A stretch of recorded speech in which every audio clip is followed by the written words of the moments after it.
بلند مرتبے علم اور عمل کی زندگی اللہ تعالیٰ آپ کو نصیب فرمائے۔ صحت و عافیت کے ساتھ اللہ تعالیٰ آپ لوگوں کو، آپ کے والدین کو رکھے۔ بیٹا، ہم نے پچھلے لیکچر کے اندر حمد اور اس کے اشعار کی تشریح اور اس کے ساتھ ہم نے ایکسرسائز وہ مکمل کی۔ آج ہم نعت کی طرف آتے ہیں۔ ہماری دوسری نظم جو ہے وہ نعت ہے، اور نعت کے اشعار کی تشریح سے پہلے آج ہم دو باتیں سمجھیں گے۔ ایک ہمارے جو شاعر ہیں امیر منائی رحمۃ اللہ علیہ، ان کے حوالے سے ہم بات کریں گے، اور دوسرا نعت کا مرکزی خیال جو ہے اس کے حوالے سے ہم بات کریں گے۔ امیر منائی رحمۃ اللہ علیہ یہ شاعر ہیں، اور یہ 1832 میں پیدا ہوئے اور 1900 کے اندر ان کا انتقال ہوا۔ تو ان کی حالات زندگی کو ہم ریڈ آؤٹ کرتے ہیں، اور یہ چند سوالات ہیں، ان سوالات کو ہم مد نظر رکھیں گے، اور پھر ہم اس کی ریڈنگ کریں گے، اور ریڈنگ میں سے ان سوالوں کے جواب ہم کو ملیں گے، اور نعت کا مرکزی خیال جو ہے اس کو ہم ڈسکس کریں گے۔ تو پہلے ہم اس کی ریڈنگ کی طرف آتے ہیں، اور ریڈنگ کے بعد ہم سوالوں کی طرف آئیں گے۔ تو آپ لوگ اپنی بک کھولیں گے۔ ہمارا نظم کا نام ہے نعت، اور شاعر کا نام ہے امیر منائی، اور صفحہ نمبر 103 آپ لوگ اپنی کتاب کا کھولیں گے۔ بسم اللہ الرحمن الرحیم۔ امیر منائی۔ منشی امیر منائی نصیر الدین حیدر شاہ کوت کے عہد میں لکھنؤ میں پیدا ہوئے۔ آپ کے والد کا نام مولوی کرم محمد تھا۔ آپ حضرت مخدوم شاہ مینا لکھنوی رحمۃ اللہ علیہ کی اولاد سے تھے، اسی لیے اپنے نام کے ساتھ منائی لکھتے تھے۔ آپ نے اپنی ابتدائی تعلیم مفتی سعد اللہ رامپوری سے حاصل کی۔ بعد ازاں تعلیم کی تکمیل کے لیے علماء فرنگ محل کے مدرسے میں داخل ہوئے۔ منشی مظفر علی اسیر سے شاعری میں اصلاح لی۔ کم عمری ہی میں شاعری میں بلند مقام حاصل کر لیا۔ ابھی آپ کی عمر 20 سال تھی کہ نواب واجد علی خان نے اپنے دربار میں طلب کیا اور کلام سنا۔ 42 سال رامپور کے نواب یوسف علی خان اور نواب کلب علی خان کے استاد رہے۔ آخری زمانے میں نواب مرزا داغ نے انہیں حیدرآباد بلوایا۔ وہاں جاتے ہی بیمار ہو گئے، اور اسی بیماری کے دوران میں انتقال ہوا۔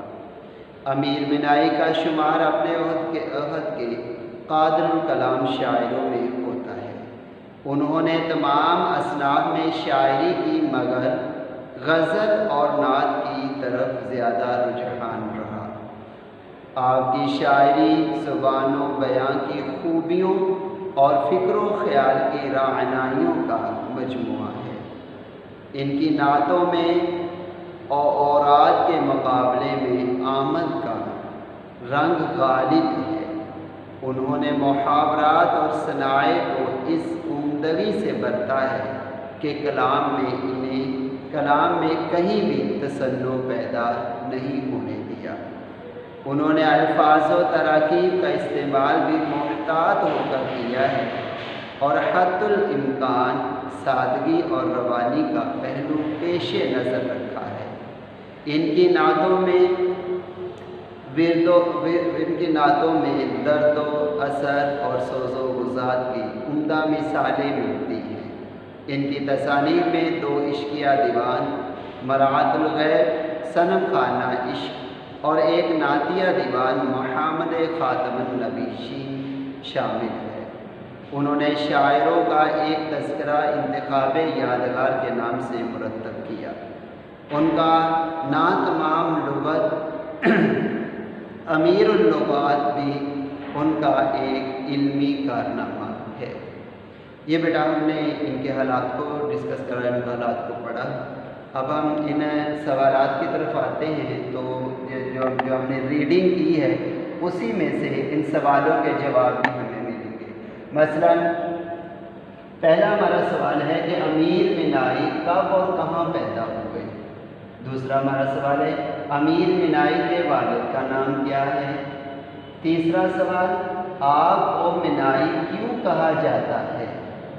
چوتھا آپ نے عمر کے کون سے حصے میں شاعری میں مہارت حاصل کر لی۔ شاعری میں کن کن اصناف شاعری کی طرف رجحان زیادہ تھا۔ آپ کی مشہور تصانیف کے نام لکھیں۔ تو یہ سوالات ہیں، ان کے جوابات آپ لوگوں نے اسی میں سے تلاش کرنے آسانی سے مل جائیں گے۔ اور دوسرا کیونکہ ہمارا عنوان اصل تھا نعت، تو نعت کا مرکزی خیال جو ہے وہ بھی میں نے یہاں پر لکھا ہے، اور آپ کو پتہ مرکزی خیال ٹو دی پوائنٹ جو بات ہوتی ہے، تو نعت کا مرکزی خیال کیا ہے؟ شاعر آپ صلی اللہ علیہ وسلم کی تعریف کرتے ہوئے کہتا ہے کہ تمام پرندوں کی زبان پر تذکرہ محبوب صلی اللہ علیہ وسلم ہے، اور زندگی اطاعت محبوب صلی اللہ علیہ وسلم اور موت در محبوب صلی اللہ علیہ وسلم پر نصیب ہو۔ دنیا میں آپ صلی اللہ علیہ وسلم کا ظہور رحمت اور آسمان والوں کے لیے نور ہے۔